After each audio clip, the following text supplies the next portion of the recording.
Hi everyone, and welcome to part 2. This is the second lesson from Chapter 6, Metabolism and Energy.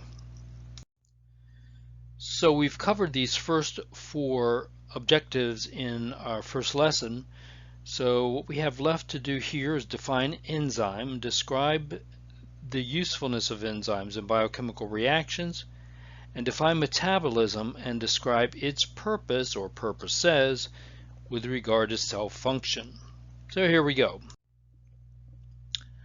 So enzymes are, so you remember last time we talked about catalysts, and catalysts lower the activation energy so that a reaction doesn't take a million years to happen.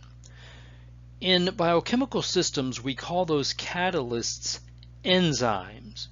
Enzymes then are catalysts that act to lower the activation energy of biochemical reactions. Enzymes are proteins, and by the way, just as a afterthought, really, RNA can act as an enzyme sometimes. And if you've ever heard of an RNA, the RNA world, back in the beginning of time, after the Big Bang in the primordial soup, the theory is, the hypothesis is that RNA existed first and it acted as its own enzyme to make more of itself, etc. And then DNA grew from there, and so on and so on. Okay, so enzymes are three-dimensional, and which means that their structure is tertiary. So enzymes are these globular type of protein. So you take after the message is translated, you have this long string of amino acids. That's primary structure. You fold it on itself to form alpha helices or beta pleated sheets. That's secondary structure, and then you fold it on itself again and make this glob, and that's tertiary structure. So enzymes are tertiary structure. Enzymes are extremely specific. Now, this is important to remember, and this is one of the big umbrella concepts you want to get out of this lesson. Enzymes are extremely specific. In other words, each enzyme does only one job, and it works on only one molecule. We call that molecule the substrate. So in other words, if you have an enzyme that breaks down protein, for instance, that enzyme only breaks down protein. It cannot break down or digest starches. It cannot digest or break down carbohydrates, only proteins. And protein is the substrate. In fact, we call those kinds of enzymes just in general proteases. Proteinases. I'll explain the ace in a minute. The substrate then, protein in the case of a protease, binds to the active site. So as we'll see, enzymes have a chemical site. We call it the active site, and its chemical configuration will accept only the chemical configuration of the substrate. We call that the lock and key model. I'll show you a picture in a minute. So when the substrate binds to the active site of the enzyme, we call that the enzyme substrate complex. Okay, when the enzyme binds to its substrate, or when the substrate binds to its enzyme, called the enzyme substrate complex. Enzymes are usually, enzyme names usually end in ASE. So if you see a word as you're reading along in your textbook, or further on down the road, if you see, if you're reading a scientific source or resource, and you see a word ending in ASE, generally you're going to be talking about an enzyme. And so I used the term protease, right? Protease is kind of a short way to say proteinase. Proteinase sounds a little confusing maybe, so the powers that be just shorten it to protease. And the fact that the ACE, the word ends in ASE, that denotes an enzyme. So a proteinase is an enzyme, ASE, that breaks down proteinase or protease. Okay.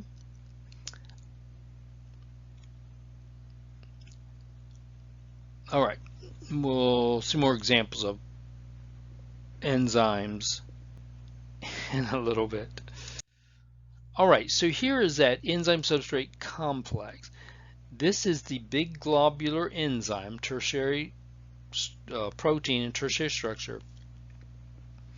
And here's the substrate, right? If this is protease, then that's a piece of protein. And its chemical configuration perfectly matches the chemical configuration of this part of the enzyme, which we call the active site.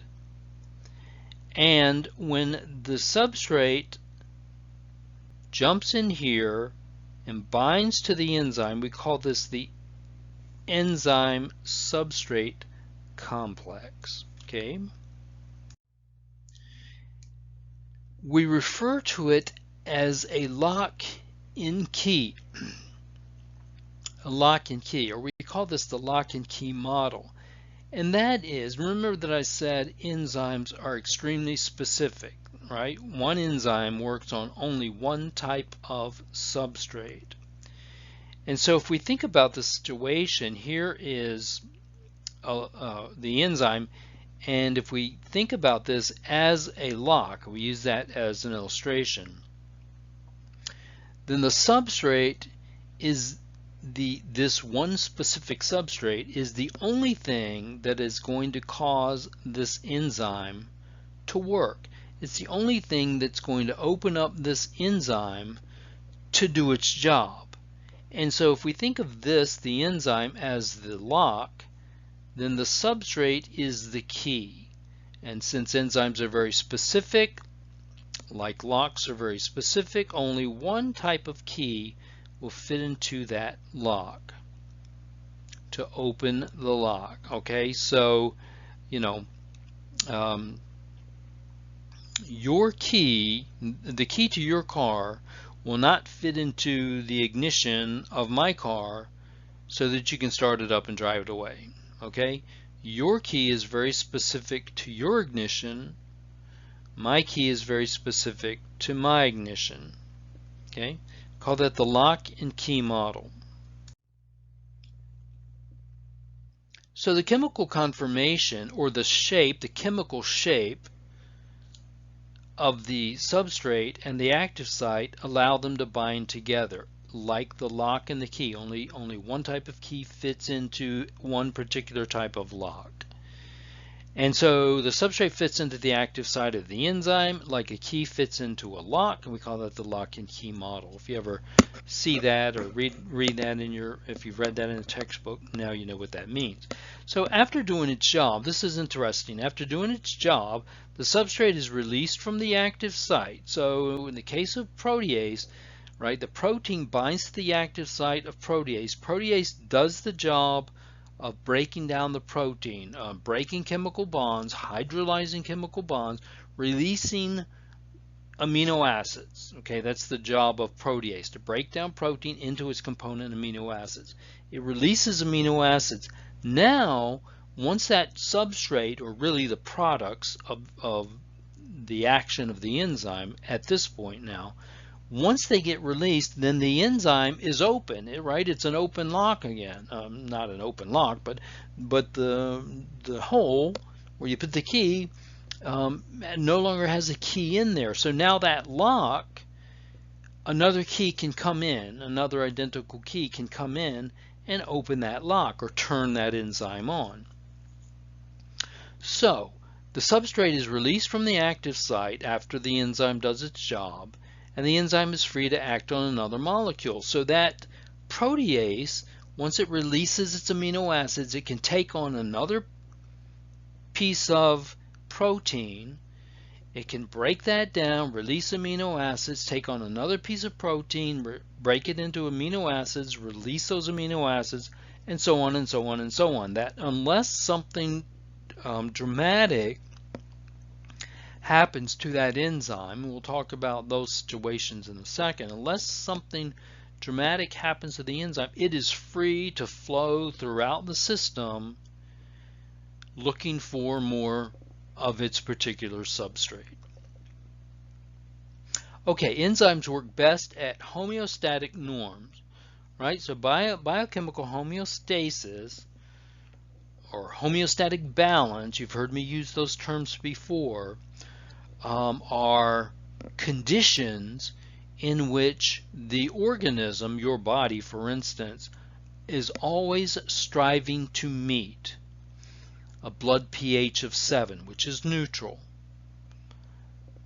It never gets there, right? As I've said, well, it may get there, but only momentarily, and then it may jump down to 6.9 or jump up to 7.2, back to 7, like that, back and forth. But it's in a very narrow range, is that homeostatic norm, where everything can still function normally, where you're otherwise healthy, you're doing what you need to do. We call those homeostatic norms, like a blood pH of 7 or a body temperature of 37 degrees C. 37 degrees C is 98.6 Fahrenheit. That's normal human body temperature, right? Outside of normal human body temperature, right? When you get a fever and your temperature jumps up to 101 or 102, then your enzymes start shutting down, and that's when you feel like crud. The muscles stop working, digestion stops working, your vision gets blurry, all those things that you experience when you're sick, when you have the flu, that's because the enzymes are no longer working. Your body temperature is outside of the homeostatic range. So extreme conditions adversely affect the action of enzymes. And there you go. That's what I just said. When you're sick with fever, for example, you have the flu, enzymes stop working. And that's the reason you feel so bad when you have the flu, right? Okay, here is a nice image, a nice illustration of an enzyme in action, showing you the globular enzyme, tertiary protein structure, with its open active site. So it is flowing through the system looking for a substrate, a very specific substrate, right? So here we see a molecule. This is sucrose. This is glucose bound to fructose. This is sucrose. You just ate a candy bar. And so this enzyme we would call sucralase. It doesn't work on other kinds of sugars. It only works on sucrose. So we call it sucralase. So it travels through the system looking for a molecule of sucrose. And there it finds one. There's your sucrose molecule. Here's your enzyme. The sucrose molecule is chemically attracted, binds to the active site of the enzyme. Now we have the enzyme substrate complex. This shows you a little molecule of water because this enzyme is using the process of hydrolysis to break the chemical bond between the two monomers of sugar. Here we see the chemical bond is broken. It's been hydrolyzed. And now the enzyme sucralase releases its one molecule of glucose, its one molecule of fructose. It is now empty, and now it can travel around and look for another molecule of sucrose, right? This doesn't change. The fact that it has done work and released its products doesn't change the action of the enzyme, doesn't change its chemical conformation or its chemical shape, and it is free to search for another molecule of sucrose to do the same thing over again. All right. Again, unless something drastic happens and this enzyme becomes, what's the term? where a protein is no longer functional, denatured. Factors affecting enzyme function. In other words, factors that will denature an enzyme. When an enzyme loses function, we say that that enzyme, remember enzymes are proteins, we say that those proteins have been denatured. So any number of environmental factors can adversely affect or denature enzymes, like temperature. Low temperatures slow or stop the enzyme from working. One of the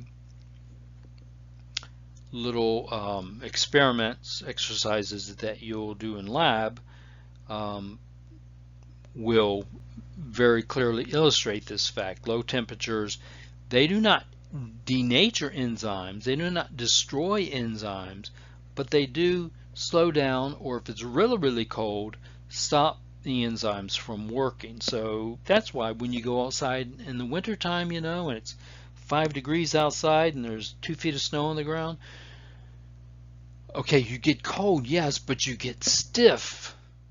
You're still alive, you can still breathe, you can still move around, but you get really stiff because those enzymes, while working, they have been their action has been slowed down or hindered, inhibited, I guess. But you're still alive. Things are cool. Your enzymes have not been denatured. High temperatures, on the other hand, denature enzymes. And so we can see down here in this little graph, the optimum temperature for human enzymes here is just a little bit beyond. This is temperature in degrees Celsius. It's in a very narrow range, right, between, I don't know, 36 and 42 maybe. Right there, that's optimum temperature. And as you can see, in cooler temperatures, the enzymes, they can work, but only very minimally, very slowly. And look, as temperatures rise, then the action of the enzyme, the rate of reaction, the enzyme starts working better. And when you get to that optimum temperature, you know, the enzyme is working. It's churning out. It's churning out product. It's doing its job. Now, over here we see very warm temperatures. Now this is enzymes from hot springs. Okay, so we've talked about extremophiles, archaea, that live in extreme environments, extreme cold, extreme hot, like in hot springs or like in thermal vents at the bottom of the ocean. Their optimal or optimal functional temperature is much higher than normal human enzymes. And as you can see here, the higher the temperature, look, it's well above 70 degrees C. The higher the temperature, the better these things work. Of course, up to a certain point. There's an optimum temperature we're talking about. So normal human enzymes, we're talking about like 36 to 42 degrees C, but there are other enzymes that can handle very extreme temperatures. Most enzymes, we're talking about enzymes within the human body, most enzymes work best at about 35 to 40 degrees C, right around normal body temperature. Okay, pH is another. pH, that's the degree of acidity or alkalinity of a solution. You learned about that in chapter 1. pH can also affect the action of enzymes. pH, remember, is hydrogen ion concentration. Acidic solutions, remember, on the pH scale, 7 is neutral. Anything below 7 is acidic. For instance, like a can of soda is like pH 3. And anything above 7 is alkaline, or another term we use there is basic. So Household bleach is like pH 14. It's way up there. Most human enzymes work best at pH between about 6 and 8. Optimally, pH 7. That's neutral. Now here you have two different enzymes that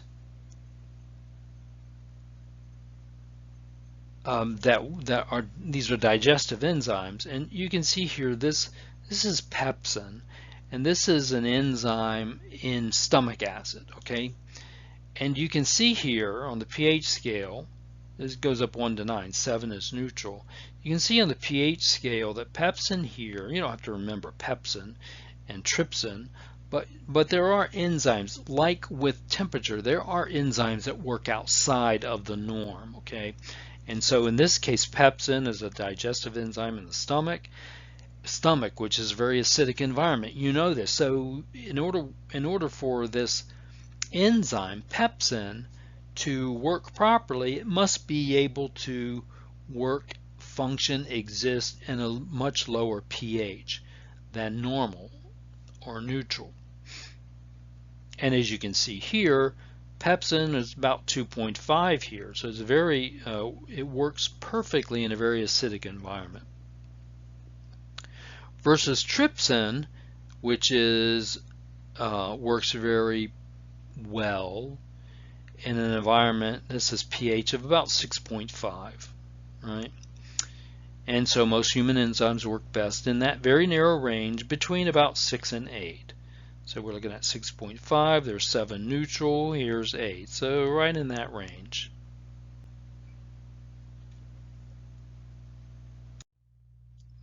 Let's go to the video. Okay, the video that I would like for you to watch,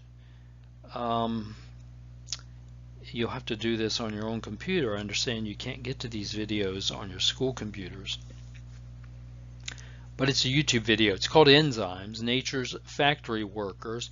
Here's the link, and I put the link in your Module 3 menu, so you can check it out there. All right, another quick check. So enzymes represent which level of protein structure? Of course, you know this. Your choices are primary, secondary, tertiary, and quaternary. I'll give you a second. Enzymes represent which level of protein structure? Well, I said, you'll recall, that enzymes are globular, right? Remember that primary structure is that long line, long chain of amino acids. Secondary structure is when you take that chain and you fold it on itself to make an alpha helix or a beta pleated sheet. Tertiary structure is when you take secondary structure and you fold it again on itself to make a globular kind of protein or structure. Quaternary structure is when you take multiple globular tertiary proteins and link them together, like hemoglobin or insulin. Okay? And so from those brief descriptions, you should know that enzymes represent tertiary protein structure. They're the globular ones. Another quick check. Most enzymes important to humans function best at, so here we're talking about optimal homeostatic norms. Your choices are 98.6 degrees Fahrenheit at a pH 5, 37 degrees Celsius at a pH 7, 98.6 degrees Fahrenheit at a pH of 14, and 37 degrees Celsius at a pH of 3. So most enzymes, not including things like pepsin that work in the human gut or stomach digestive system, most human enzymes function best at, okay, body temperature is your first criterion. that we've talked about here, and neutral pH. So those are the two things that you're considering here.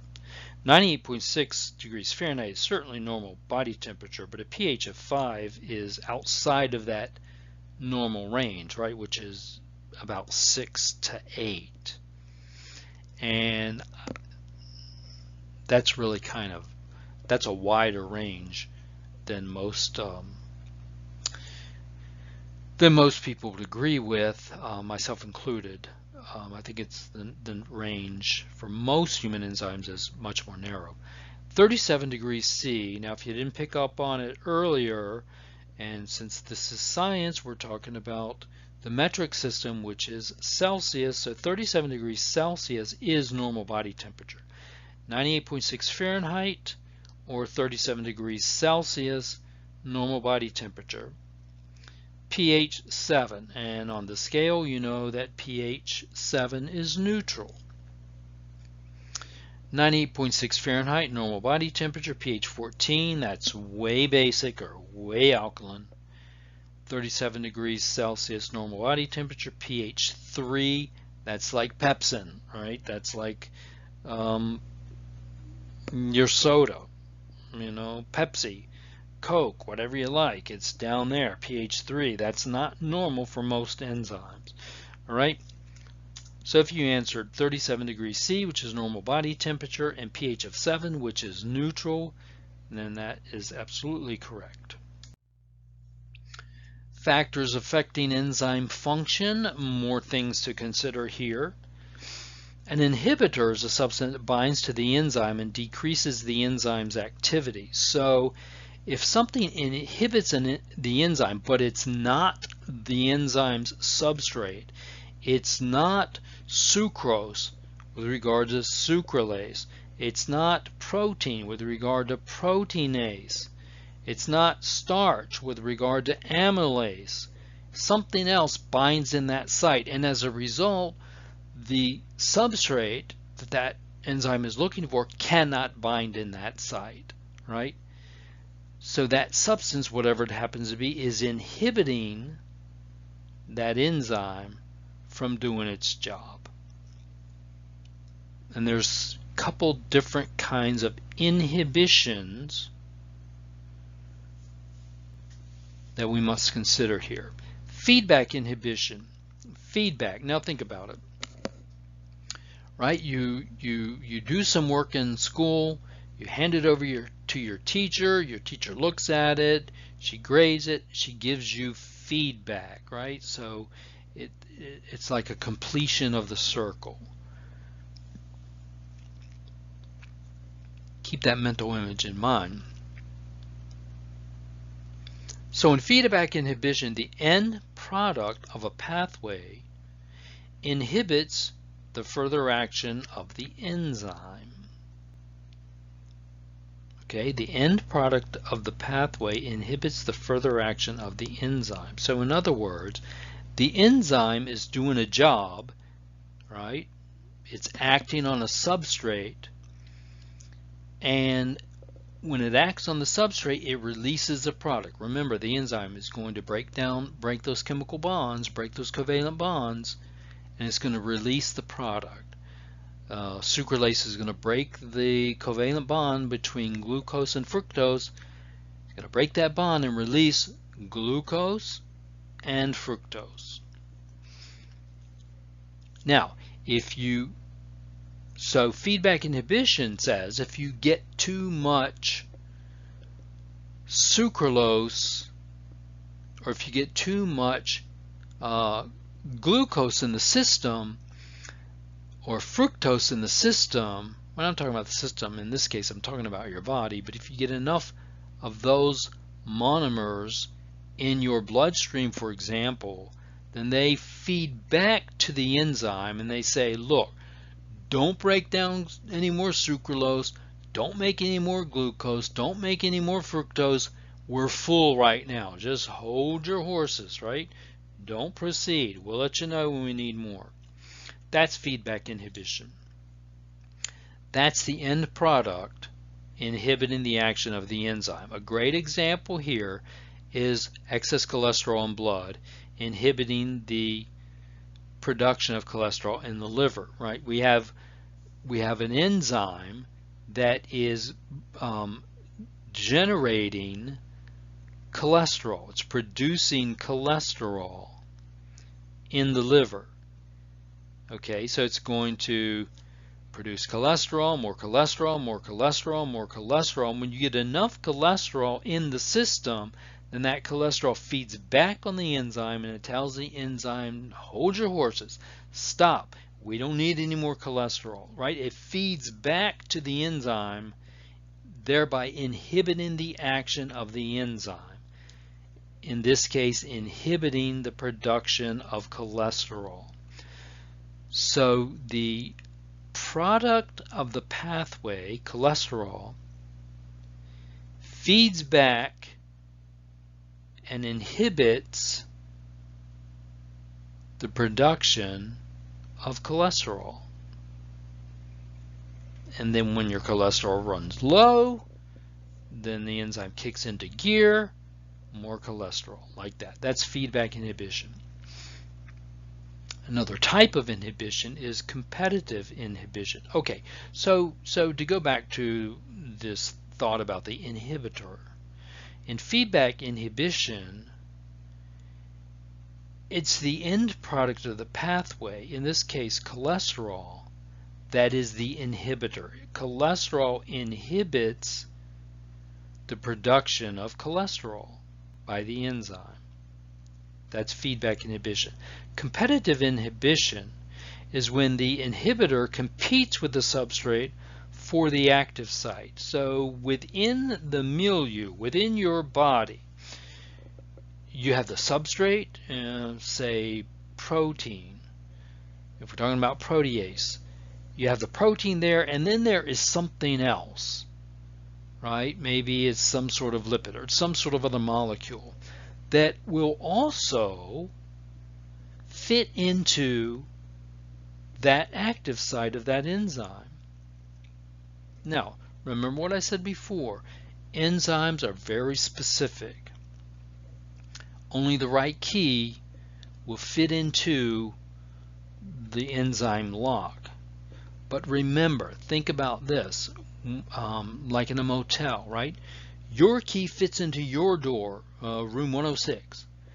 Your key will not fit into the door of room 107. However, down at the front desk, they have a master key, and that the person can come up and take that master key and open room 106 as well as open room 107.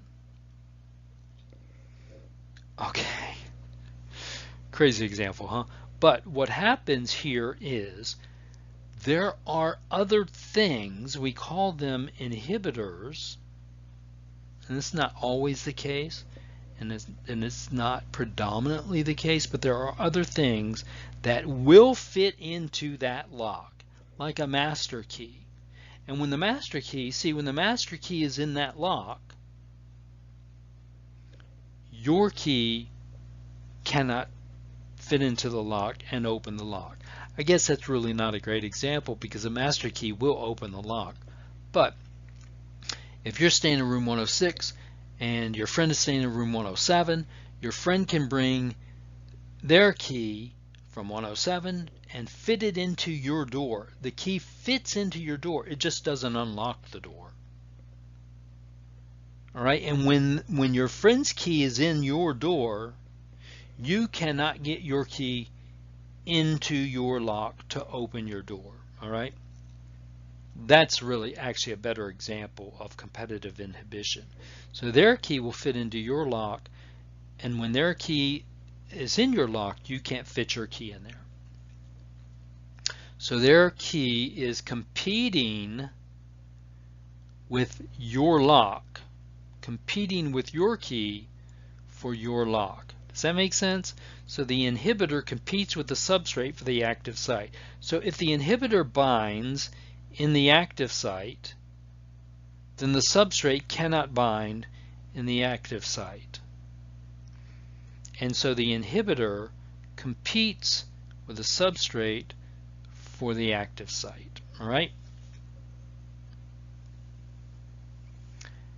Now, on the other side of the coin, there's non-competitive inhibition. Here is where the inhibitor binds somewhere else. We call it the allosteric site. Okay, it binds somewhere else on the enzyme, on the structure of the enzyme, just not in the active site. And when the allosteric site is filled, when that inhibitor binds to the allosteric site, it causes the shape of the enzyme, and specifically the shape of the active site, to shift, to change, to turn, to twist just a little bit, such that now protein can no longer fit into the active site, because the shape of the active site is different than the shape of the protein, than the shape of the substrate. So some inhibitor, some sort of molecule, binds somewhere else on the enzyme, causing a conformational change, that's a shape change, in the active site of the enzyme, such that the enzyme can no longer bind the substrate. That's non-competitive, because here we have a molecule that's not competing with the active site, right? But it is changing the chemical shape of the active site so that the enzyme cannot work. With competitive inhibition, the inhibitor competes directly with the active site. Okay, so it kind of looks like this. So with competitive inhibition, that's what we see over here. Here's your enzyme, here's your active site, here's your substrate, this is protein if this is protease. Now here is an inhibitor that has just enough of the shape here to fit into that active site, and when that inhibitor binds to the active site, look, the substrate can no longer bind to the active site and it just bounces off. So the inhibitor competes with the substrate for the active site. When the inhibitor is there, then that renders the enzyme non-functional. Doesn't kill the enzyme, doesn't denature the enzyme, just shuts it down for the moment. Okay, with allosteric inhibition or non-competitive inhibition, here we see the inhibitor, which is this little green dot, little green sphere here. And we have this as the allosteric site over there. And so you have the little green sphere molecule, whatever that is, it binds to the allosteric site, right? So this is a site somewhere else on the enzyme.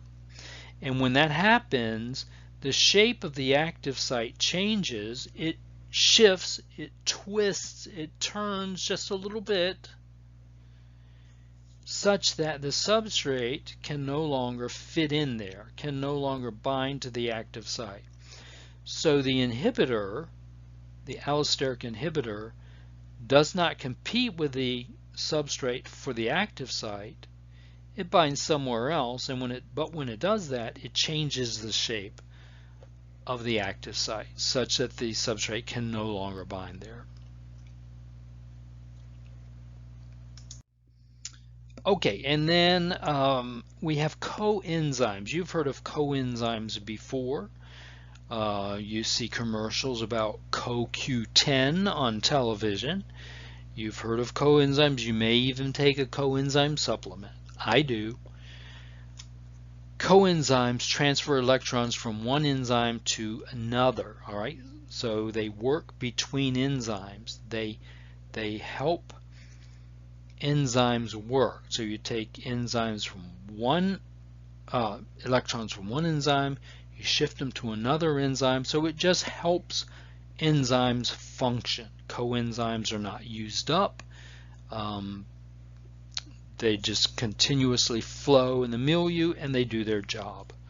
Coenzymes are non-protein, organic molecules, of course, we're talking about organic systems.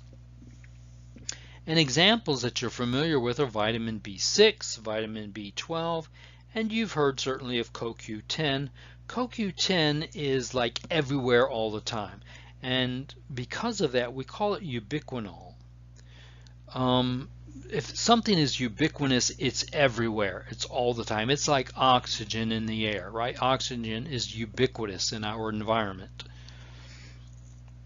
Not so much when you're deep sea diving, right? Not a lot of oxygen down there. So something that is ubiquitous is everywhere all the time. And in the case of CoQ10, CoQ10 is like that. B6, B12 we get from food we eat. CoQ10, you get CoQ10 from stuff that you eat, but what I'm saying is CoQ10 is in your system, it's in the body, it's everywhere all the time. It's used not just in your respiratory system, but it's functional in your digestive system and your nervous system and your circulatory system and your reproductive system. CoQ10 is everywhere all the time. So for that reason we call it ubiquinol. You get it from lots of different foods. There's citrus and nuts and eggs and protein, and you can also take supplements for CoQ10. All right, another quick check, final quick check. Excess cholesterol in blood inhibits enzymatic production of cholesterol. This is an example of which type of inhibition. Your choices are feedback inhibition, competitive inhibition, non-competitive inhibition, allosteric inhibition. Give you a second. So excess cholesterol inhibits production of cholesterol.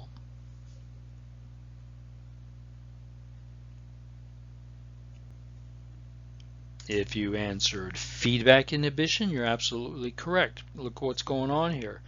Excess cholesterol, that's the product of the production of cholesterol, right? That's the product. When we have an enzyme that produces cholesterol, cholesterol is the product. So we have the product, excess cholesterol, inhibiting the production of cholesterol, right? It feeds back to the enzyme and it says, look, enzyme, we don't need any more cholesterol right now. Stop working. Stop doing your job for the moment. It feeds back. Feedback inhibition. All right?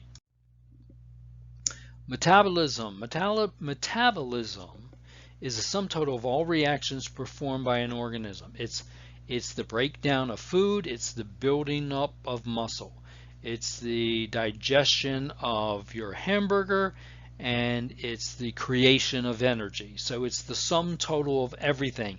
It's all the processes that break stuff down, and it's all the processes that make stuff, that synthesize stuff. So anabolic reactions use free energy to build things. The process is called anabolism, and it uses our old friend dehydration synthesis to actually create chemical bonds, create covalent bonds to make things. So anabolic reactions use dehydration synthesis to, for instance, take a bunch of glucose monomers and make a big long starch molecule. All right, how do you keep these processes or these terms differentiated, separated in your mind? Here's the way I do it. So anabolic, well, first of all, you can think of anabolic steroids, right? Muscle people, bodybuilders, they take anabolic steroids, right, to build huge muscle. So they're building muscle tissue, right? Anabolic steroids do that. I think of anabolic starts with an A, and A reminds me of adding to. So if you take, so an anabolic reaction adds to the system. It builds things into the system. Versus catabolic reactions. Catabolic reactions tear things down. They release free energy. So anabolic reactions use energy Catabolic reactions release energy. The process is called catabolism. And catabolic reactions use our old friend hydrolysis to break chemical bonds and release energy.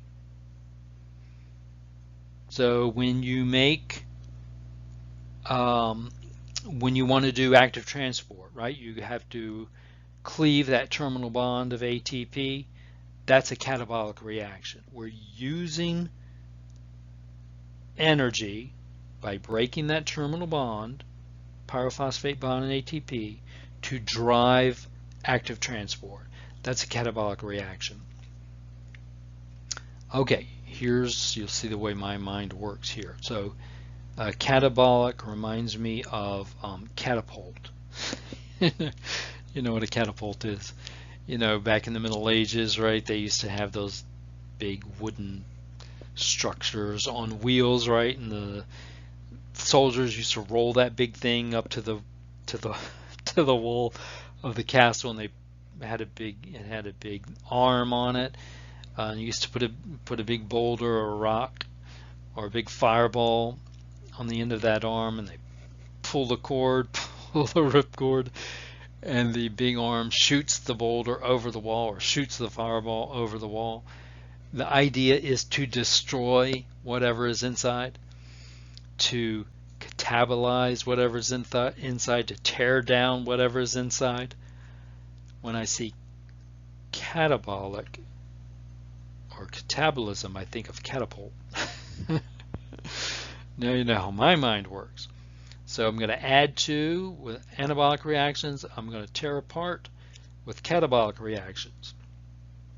Biochemical pathways are a series of reactions whereby products of the first reaction act as substrates for the next reaction. So we have a series of enzyme-driven reactions, 1, 2, 3, 4, for instance. And so enzyme 1 does its job on its substrate, releases products, and those products are used as substrates for enzyme 2. Enzyme 2 does its job on the product of enzyme 1, releases its product now, and the product of enzyme 2 will be used as a substrate for enzyme 3.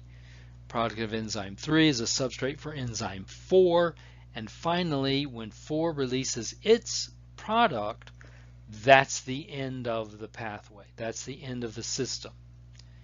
And yes, some metabolic processes are that complicated and even much more complicated. And so here's an example of a biochemical pathway. So we have 4 enzymes here. Enzyme 1, 2, 3, and 4. You know, each has, you can see that each has a different shape active site, right? And so the initial substrate binds to enzyme 1. Enzyme 1 does its job, releases its product, which is now like this triangle shape.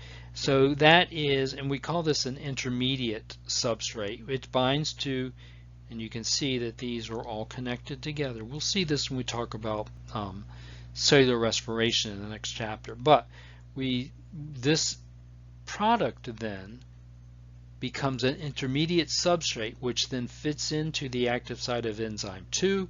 Enzyme 2 does its job, releases another intermediate substrate, which then fits into the active site of enzyme 3. Enzyme 3 does its job, releases its product, which now is an intermediate substrate for enzyme 4.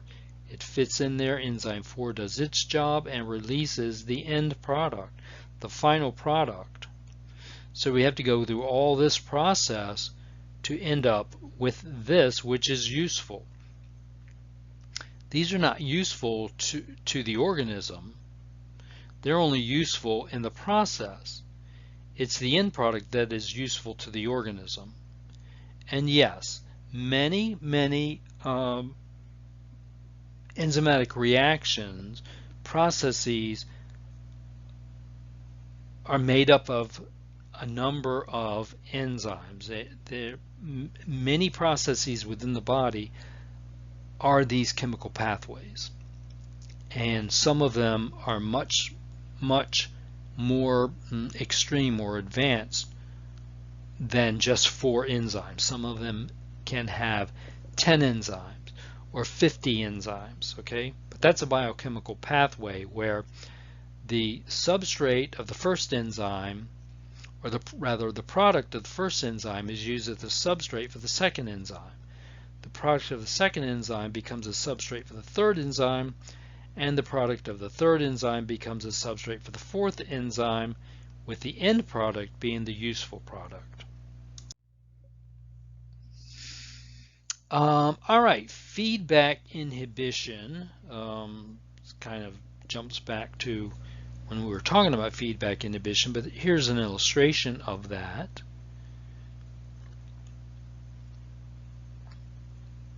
So here we see the initial substrate jumps in, the enzyme 1 releases its product. Its product becomes the substrate for enzyme 2. Enzyme 2 releases its product. Its product becomes a substrate for enzyme 3. Enzyme 3 releases its product. Okay, that's the end product. That's the normal cascade, right? Enzymatic cascade, or biochemical cascade. Now, with feedback inhibition, here we see the initial substrate binds to enzyme 1. We're going to go through the process, and that becomes the product for enzyme 2, becomes a product, its product becomes a substrate for enzyme 3. The end product is made, and once you have too much of the end product or enough of the end product, it feeds back to the first enzyme in the cascade, and look, it becomes an allosteric inhibitor, binds to a different site on enzyme 1, thereby halting the production of enzyme 1's product. Changes the configuration of the active site, and so that the substrate for enzyme 1 can no longer bind there. And therefore we shut down the cascade, we shut down the process.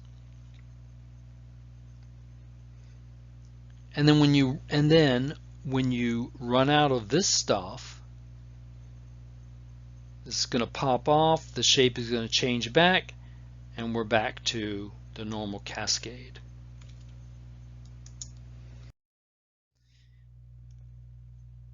Final quick check. Reactions in which chemical bonds are hydrolyzed and energy is released are what type of reactions? Think about it. Your choices are metabolic reactions, anabolic reactions, catabolic reactions, biochemical reactions. Reactions in which chemical bonds are hydrolyzed, energy is released. So you know that when chemical bonds are hydrolyzed, you're breaking chemical bonds. So you're taking the big long starch molecule and you're breaking it into monomers of glucose. So you're breaking stuff down. And when you break bonds, you release energy. Do you remember? If you answered catapultic, catabolic, these are catabolic reactions that break things down, that hydrolyze chemical bonds and release energy. All right?